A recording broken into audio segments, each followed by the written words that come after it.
In my humble opinion, one of the best things in the world that's more valuable than all the diamonds and real estate in the world is a good friend. And I wanted to do a shout out to my good friend, Rav Michal Motamedi. He learns every day an hour with one of the greatest poskim that we have today for the Sfardim. Rabbi Netaneli asked all his question to this great Talmid Chacham, Rav Gidon ben Moshe. So Rav Gidon told my friend, and I want to a little bit give a hashkafa to this, why I'm giving this shir on this specific topic, because I really do try to be very selective what I give my shirim on. See, he told me something fascinating from Rav Ovadia. He said the minhag of Rav Ovadia was that throughout his life he would always have grape juice for the four kosos. And the reason that he told his Talmud, Rav Gidon ben Moshe, Shalita, is that he held that the wine would cause him to fall asleep, and he was very makbid that he wanted to stay up the whole night of Pesach. And this is something that the great Panovitcher Mashgiach and the Mirror Mashgiach, Rav Chatzkel Levenstein, from the greatest Talmidim of Kelm, he would always say that. By the way, Rav Ovadia would say this countless times in his shirim also, this same idea that, and this has to do with Das, but that was our previous thing, but one must never sacrifice something that's minatayra for some at the luxury of something that's only midirabanan. So Rav Ovadia's hanhaga was Talmud Torah can get kulam, right? And it's also a big inyan to stay up the whole night. So since halachically he held that it's okay, I'm Yotze. Rav Chaim Kanievsky told me to my face when I went to get a bracha for my son Yaakov Chaim that he also held that grape juice is as good as yayin. He told it to me. He said he wanted to give me a bracha for a son. He said, I hold grape juice is halachically the same thing as yayin, but to get the segula, you have to do havdalah on wine. So Rav Chaim told me this, and Rav Ovadia held this. So I just wanted to, I have a podcast every day. I give 2 minutes to people that are interested in not wasting their time. I think this is a very important insight to realize that, of course, there are poskim that holds you have to have wine, at least half wine, half grape juice, so you could be yitzacherus, because it's one of the only mitzvahs, 70% of the mitzvahs of the Taryag we can't do nowadays because there's no Beis HaMikdash. But a lot of poskim hold you should have some wines so you could get jolly and get derecherus. It's like you have to be on that upbeat and jolly simcha dika mood. But what I'm trying to bring out, what we're going to talk about tonight is strictly matzah. Because ba'avanatenu arabim, the only thing that is minatayra nowadays that we eat, Pesach we don't have, and we acknowledge that at the beginning of the Haggadah, right? That we yearn that Mashiach comes and we were able to have the Kohen Gadol lead us in bringing our Korban Pesach. And Maror is also only the Rabbanan. The only thing that we really eat, of course, the mitzvah of the Haggadah to Labincha is the Oraisa, right? Saying the Haggadah is the Oraisa. But the only thing that we eat, the grape juice for sure is the Rabbanan. And therefore, since matzah is minatayra, I wanted to laser focus on two. This class has two parts to it. First of all, how much matzah do we need to eat? This year is going to be on there's a fascinating machlokes that I never knew till a few years ago, and I'm sure a lot of you don't know, between the Rambam and the Balei Tosfos. And I actually discussed this halacha a lot with Rabbi Netaneli. That's why also another reason that it's very precious to me. But we want to understand how much matzah must a Jew eat, because that's from Torah law, and that's what we want to put a laser focus on to do the most proper way, meticulously important way. And then also in how fast do we need to eat it, because if it takes you 2 hours to eat the matzah, you're not yoitziv. You have to eat it b'chtei chilas plas.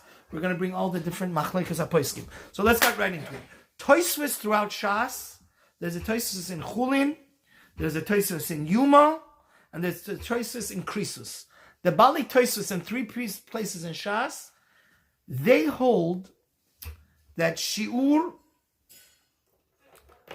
Very simply, they hold that how much could a person fit into his mouth? Because that's what the shiur of kabetza is.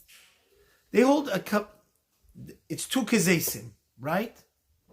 So, whatever a kabetza is, which is the size of an egg, an olive, I guess the olives in Israel at that time were pretty big, is half of whatever so mashma, shekezaitu kahatsi betza, right? A kezais would be half of what an egg volume is. And to bench, by the way, you know that Minatayra, we only bench on a kezais, are derabanan, because that's what really satiates you. That's how much bread satiates you. But our Rabbanan said that, even if you have a kezais, you should bench. But when you bench on a kezais, it's only b'derabanan. You know that. So, many poskim do go like the Tosfos, that a kezais is, 50% of a beitza. But the Shulchan Aruch actually paskins like this. You could look in Orach Chaim, Taf Pei Vav, chapter 486, that Maran HaShulchan Aruch says, some say, and I quote him verbatim, the Shulchan Aruch says, Shiur kezayit, yesh omrim shu kehatzi betza. Some say that a kezayis is half of whatever egg volume is. And Rav Ovadia, by the way, this year is based on Yechavedat, Siman Tet Zayin, and Yud Zayin in the volume 1. Now, Rav Ovadia says that Maran, the Shulchan Aruch of Yosef Karo, does not bring anybody that argues on this. Everybody is what? Concurring with the Shulchan Aruch's things. Now, how much is it? The question here is that the Rif brings, and I read for you verbatim, the Rif brings in the Gemara and Pesachim, how much is a kezayis? He says, Shiur Reviut, first of all, a revi is how much you need to drink in liquid form, is like a kabetza, a volume of an egg and a half. And the Rambam and all of these people bring that in their 1,000 years ago, they translated as a beitza, the volume size of an egg, as 18 darham. They didn't have grams at that time of the Rambam and the Rif, but they did have what?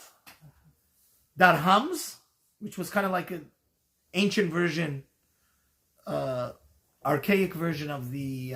So what's that comparable to? We're gonna get to it. We're gonna get to it. But the bottom line is this: that the 18 darham. Okay, so 18 darham is what the poskim say, and this is actually the minhag.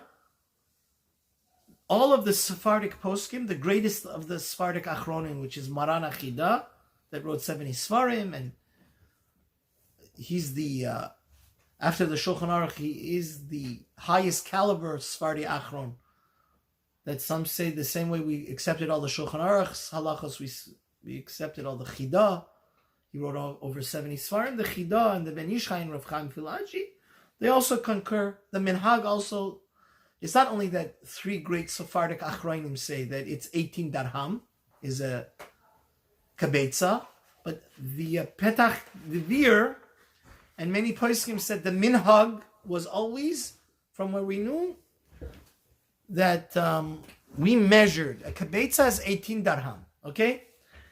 But there's a fascinating Pri Chadash, which throws a major monkey wrench into this.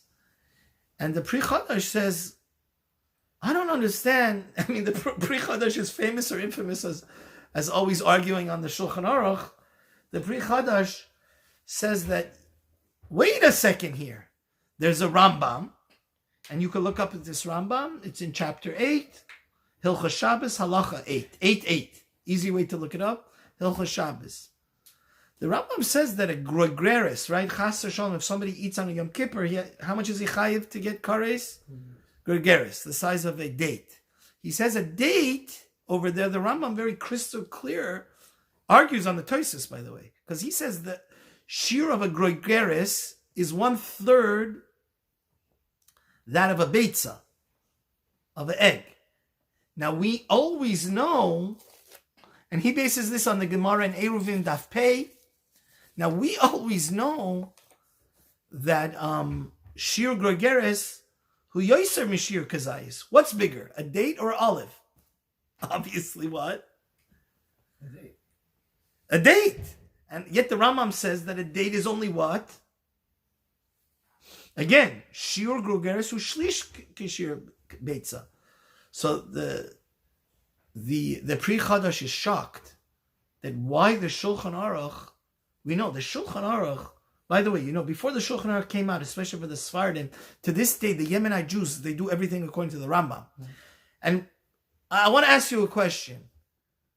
Those millions of Sephardic Jews that lived in the Middle East and Babylonia and all those places, before the Shulchan Aruch was written, right?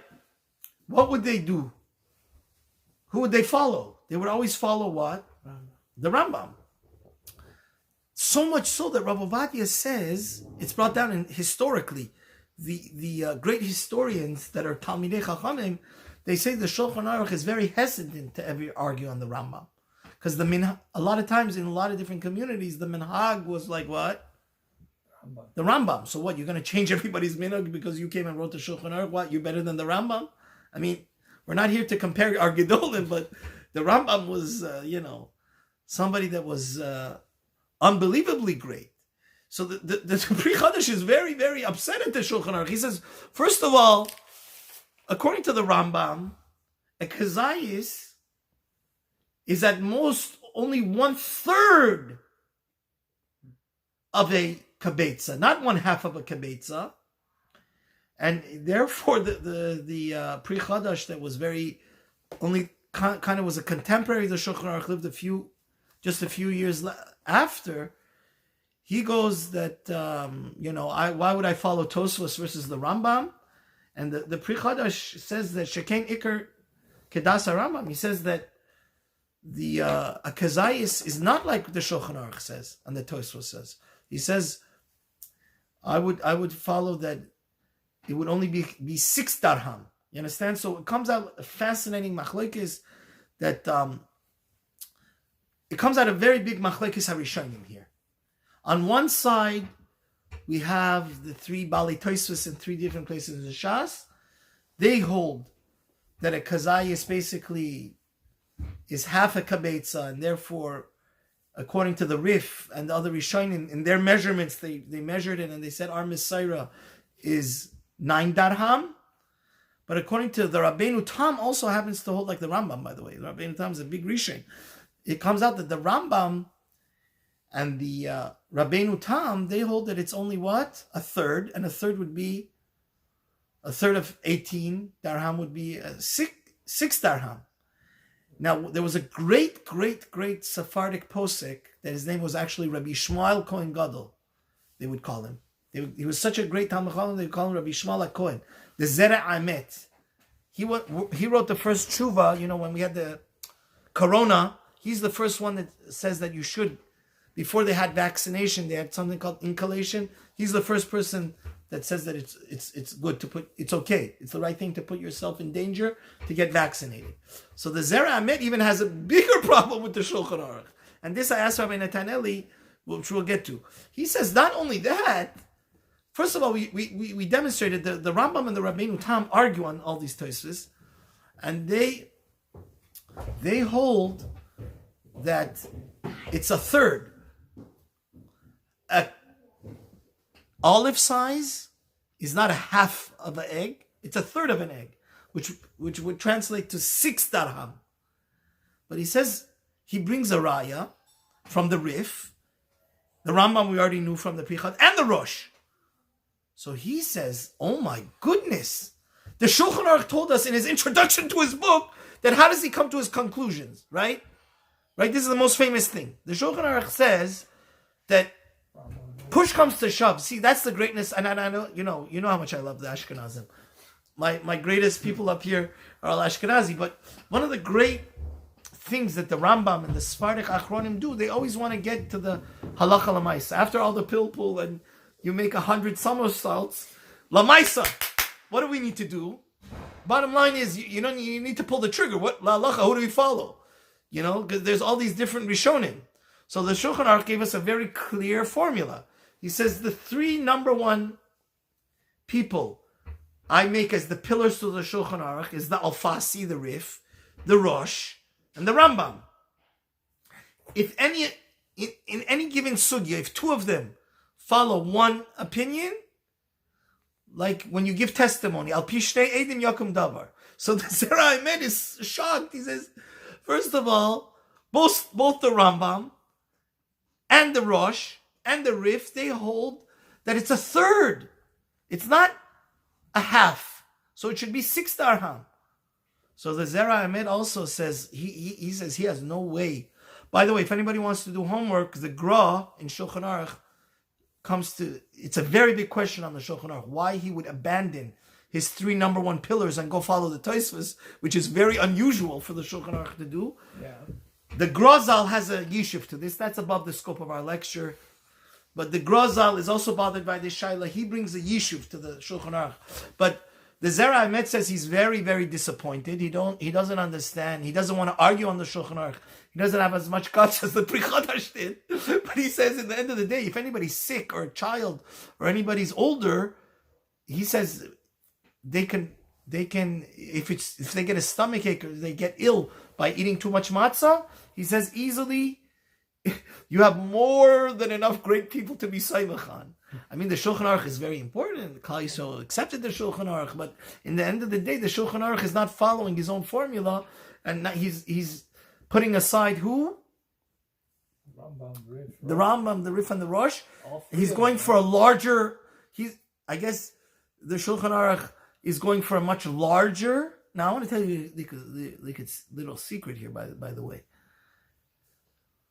Nowadays, Baruch Hashem, we have a lot of money. Baruch Hashem, K'nai Nahar, we've never been blessed. But if you interview the people from the Alter Haim, they were not eating that much matzah. They didn't have that much money.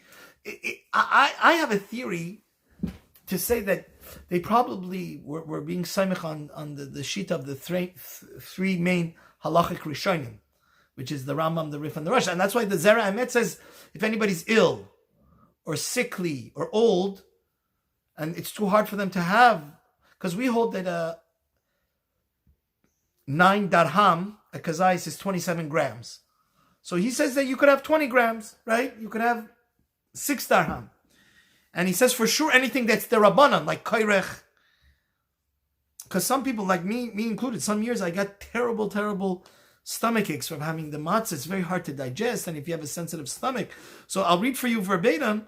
He says that maror, for example, like I told you, maror nowadays, is it deraisa or derabanan? It's derabanan. So he says maror, you don't have to eat that much, especially Ashkenazim that have horseradish. You're going to get a hole in your stomach. So you want to go Shitas Chazanish on that one. It's very hard. So the Zera Emet says, listen, I'm more than happy to rely upon the Rambam, the Rif, and the Russians. The Shulchan Aruch does 99% of the time. And therefore, anything that's derabanan, like korech, like when we mix the afikomen and make the sandwich, that's only, we say it in the Haggadah, Hillel made that zecher lekorban, hanechal ala sova. He says all those things is fine. Now, I asked Rabbi Netanelli, I said, it was bothering me a lot for a few days.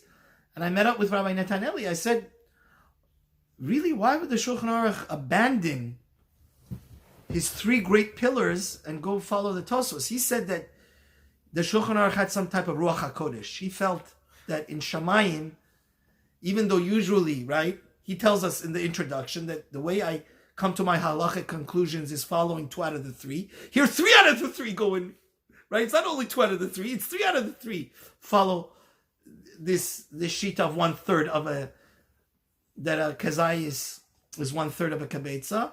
But he says that it must be that Maran saw in his Ruach HaKodesh, Rabbi Netanelli told me. He said that it must be that Maran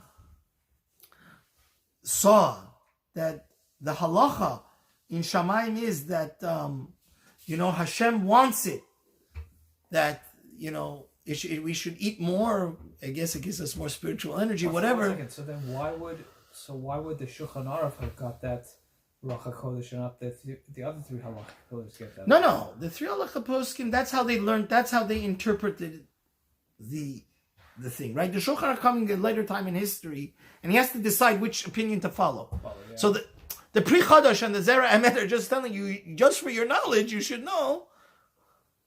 But this thing is very important, what I'm going to tell you right now, because the Grazal in the Sefer Shari Rachamim, the Talmidei Gra said the Gra, based on this whole sugya, the Gra Baruch Hashem Nu Kol HaTorah Kulan, was aware that Shulchan Aruch had abandoned the three pillars and went like Taisvis.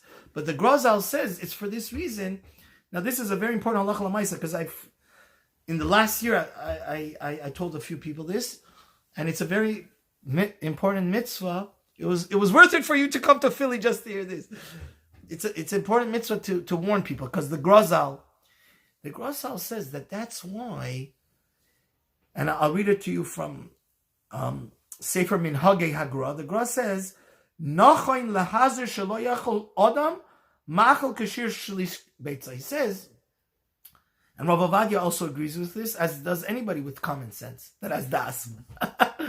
The Grazal says, listen, you're getting yourself into very murky and dangerous waters, because a lot of people, they think, I'm going to eat a slice of pizza, or I'll eat some slice of bread, and I don't need to bench because it's only 20 grams.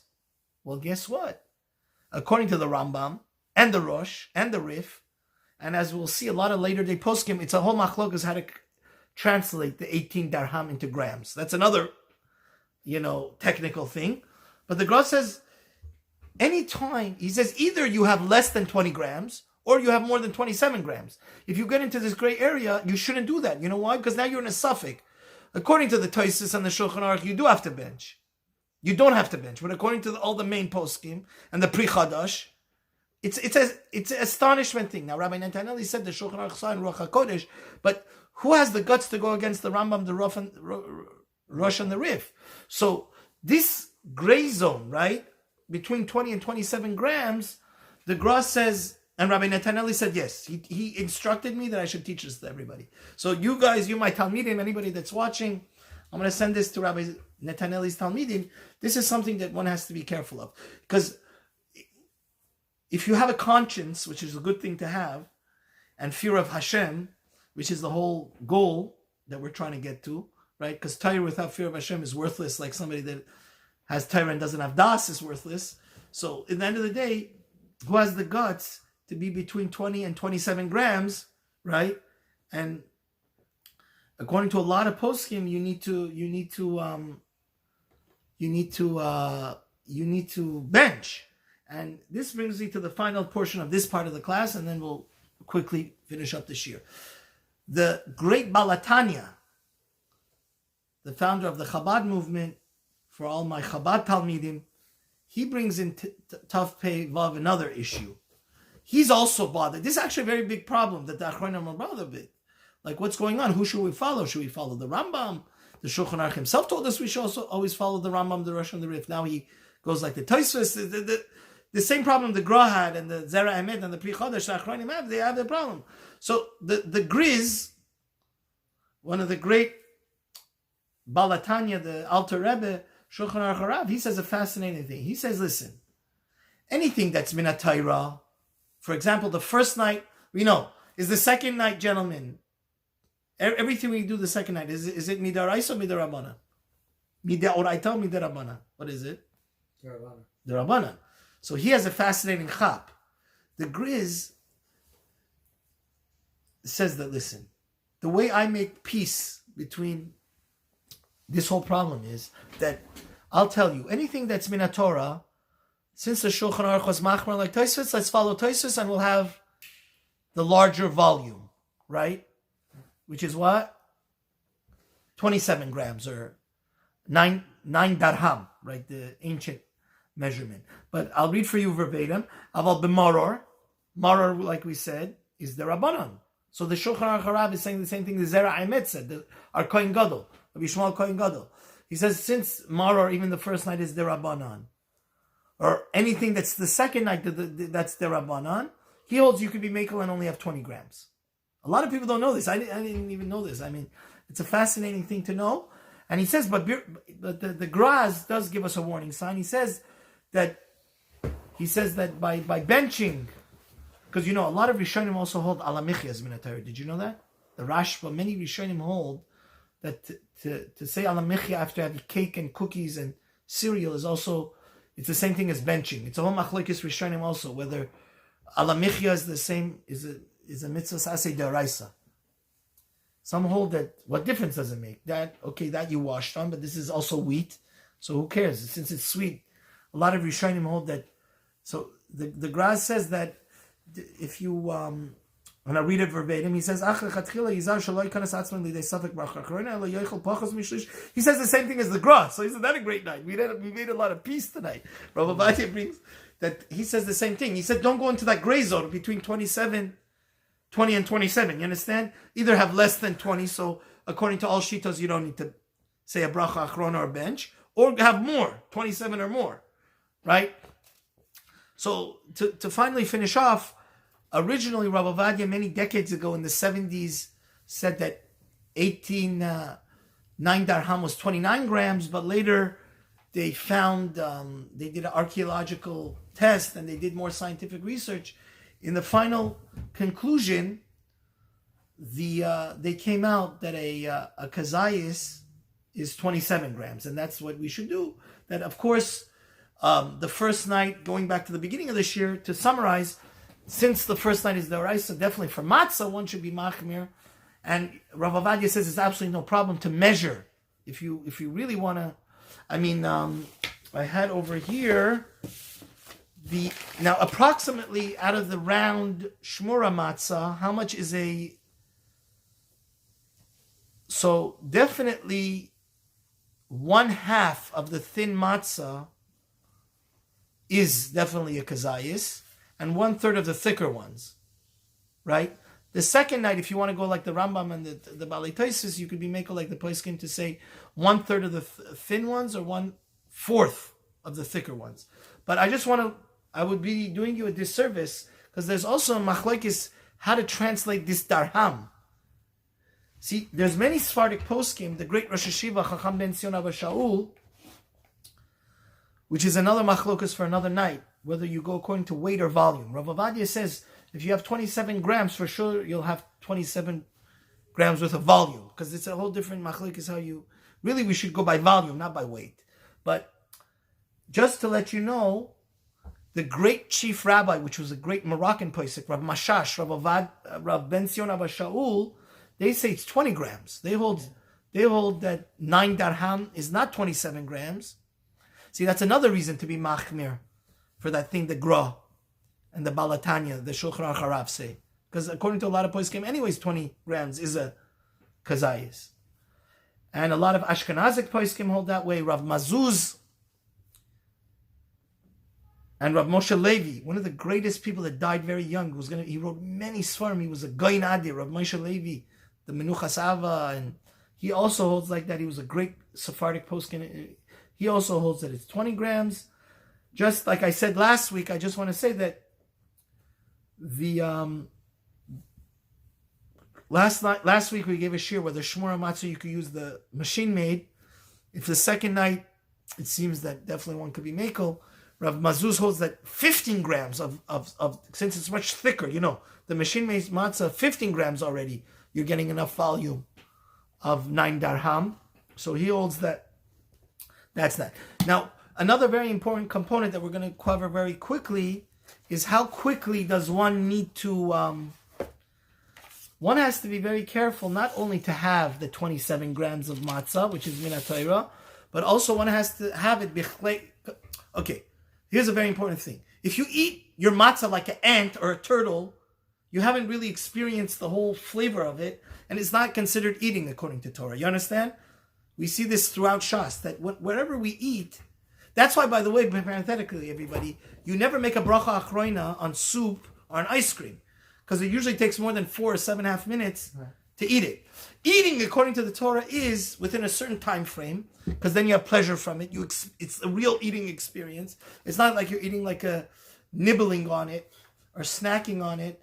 So therefore, another very important thing that we have to be machmer about is that we have to have the matzah within the shir of Bichtei Achilas Pras. Now, what is that? So, there's a few different shitas here, and we'll end off with a fascinating thing from Chacham Ben Zion Abba Shaul that he brings down, which I did misplace his Haggadah. Shani, if you could help me find Chacham Ben Zion's Haggadah. I don't know if... Oh, it's right here. I got it. So, it's brought down in the name of the Chasam Sofer that Bichtei Achilas Pras, he's the most liberal out of all the Shitot. He holds that Achilas Pras could be up to what? 9 minutes. The Aruch Laner, one of the main Mefarshim on Al-Shas, and Rav Chaim Filaji, which was one of also the all-star Svardik Achroinim, he also wrote 70 Svarim. Rav Kalevsky Zatzal was a big chassid of him. Rav Chaim Filaji, which was the chief rabbi of Turkey, he holds that Bichtei Achilas Pras is 7.5 minutes. And this is how Rav Ovadia paskins b'di'evet. So maybe the second night, but definitely the first night, one should speed up the process. The Stei Chemed brings a third shita. B'shem the Darkei Hoira. The Stei Chemed had a photographic memory and wrote an encyclopedic, Talmudic halachic that has like around 8 volumes. The Stei Chemed, Rav Yecheskel Madani, he seems to paskin that it's 8 minutes.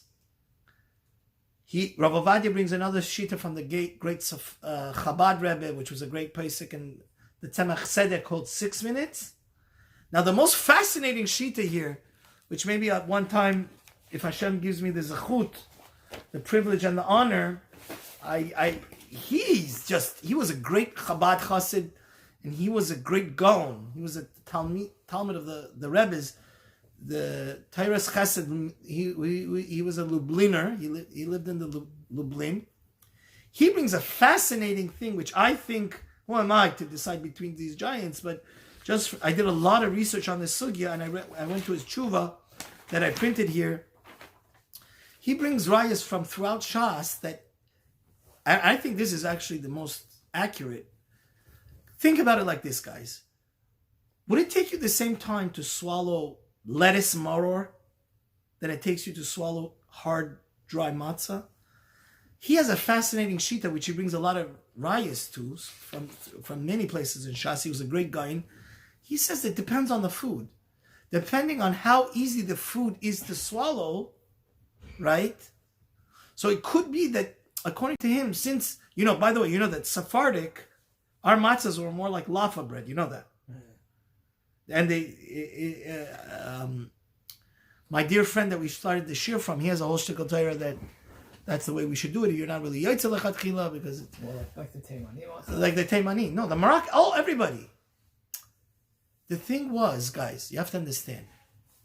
Commercial money corrupts everything. What happened in Europe was that it was the factories. It's much more in their benefit to use the dry matzah that 99% of the world eats because it has a 5-year, 10-year shelf life, right? But I can guarantee you, our great-grandparents, that the first Seder that they were eating in Mitzrayim, they were not eating dry cracker like... They can also pump it out a lot more. Exactly. It's a commercial thing. Even Chas v'shalom, we're not trying to put down Ashkenazim, we're just trying to say why certain things are the way they are. We love everybody, but what the Lubliner Taras Chesed is saying is very, very, I think is very emes lamitai. He says, listen, try this tomorrow as a thing. It's much harder to swallow and chew dry matzah than it is to have like a moro. Our minhag for the Sfaradim is we have romain lettuce, which you have to be very careful not to be negligent, not to check it properly. It's better to... Now the people that are making $500,000 wedding, they could buy the bag, romaine lettuce, because it's good to use your money for at least not to show off and be extravagant like we learned in the Mitzvah Sharon. But the issue that he says that it depends on the food. If something is very easy to chew, then the shear would be what? Much smaller. If something is very hard to chew, like the matzah, now that's something to contemplate, that you shouldn't feel too guilty. That if you're saimich on the 7.5 minutes, or it's sometimes a big challenge to, like Rav Moshe, for example, and the Chazon Ish and Rav Eliashiv, all three of them hold that you only have 3 minutes. Now, how is it physically possible to fit that into your mouth? But the thing that Rav Ovadia, based on the Aruch HaShulchan, that Rosh Hashiva Zatzal Rav Weinberg was a big fan of the Aruch HaShulchan, because he held it's a modern version of the Rambam, since we don't paskin like the Rambam. But we do paskin like the Aruch HaShulchan, and the Aruch HaShulchan, it's just a fascinating sefer, because it's a Beis Yosef. The way he brings it down, you should know that both Rav Henkin and Rav Moshe say that if there's ever a machlekes, the Mishnah Berurah and Aruch HaShulchan, since the Aruch HaShulchan, the Chavetz Chaim was our Kohen Gadol, and he was great, but he was a Rosh Hashiva, he wasn't a Rav, and the Aruch HaShulchan was in the dugout, sweating the people's sweat, and he was a Rav, he was a Paisik, and Rav Moshe and Rav Henkin held that we should go like the Aruch HaShulchan. Rav Shachatovitz, we were once in Beis Din, said that the Aruch HaShulchan is the number one end of the Achronim. So Rav Ovadia paskins lechatchila, like the Aruch HaShulchan and Rav Chaim Kaf HaChaim Filaji, the Kaf HaChaim Sofer. There's two Kaf HaChaims. The Kaf HaChaim that lived 100 years ago, the Sephardi Mishnah Berurah, right? He paskins like that it's 4 minutes. So if you're Ashkenazi, you have to know the shita of Rav Moshe and the Chazon Ish is 3 minutes, and this is the last pearl of wisdom I'm going to leave you guys with. Chacham Ben Sion has a bomb chiddush that makes our life easy. Chacham Ben Sion was somebody that when he entered a room, Rabbi Eliashiv used to get up in front of him and come shake his hand. The Brisker Rav was mechabed him. He was the great genius. He was a Persian, actually. He was a great Sephardi Rosh Hashiva of Purat Yosef. He says something which is just marvelous, and I'm going to read it verbatim, and we'll finish the shir with this. He says, L'chatchila, you should try to get into your mouth 1 kazayis of matzah and 1 kazayis of motzi matzah. Because L'chatchila, the rosh, we pass like the rosh, so it's good to have by motzi matzah 2 kazayises. You know that. Which would be the full kabetza. And he says you should chew it well. And he says if you don't chew it well, also it could be you're not yoitza, because that's not a normal, it's achila gasa. But here's his number one. This is also good to know. Chacham Ben Sion. So definitely according to the Sfardim, we go with 4 lechatchila. We don't hold like Rav Moshe and the Chazon Ish, because both Rav Ovadia and the Rav Ben Sion, the Orlet Sion, they hold what? 4, right? Sephardim, we have to, right? If you want to time it, you go 4, because that's how Chacham Ben Sion also pashkins. He says, Rav Ovadia and Chacham Ben Sion says, if somebody's sick, chas v'shalom, or somebody's older, what is the second b'diavad shita? 7.5, like the Aruch Laner and Rav Chaim Filaji. And he says if you really you have the Khatam Sofer to be Saimechan also. If somebody's really stretching it and it's really, they're in a critical situation, they could go up to 9 minutes. But here's the thing that the number one thing that he says. He says that V'lo yachush lekoshe achila shir achila, but the thing that he says is that we only the time starts clicking, guys, only when you start swallowing it. You understand?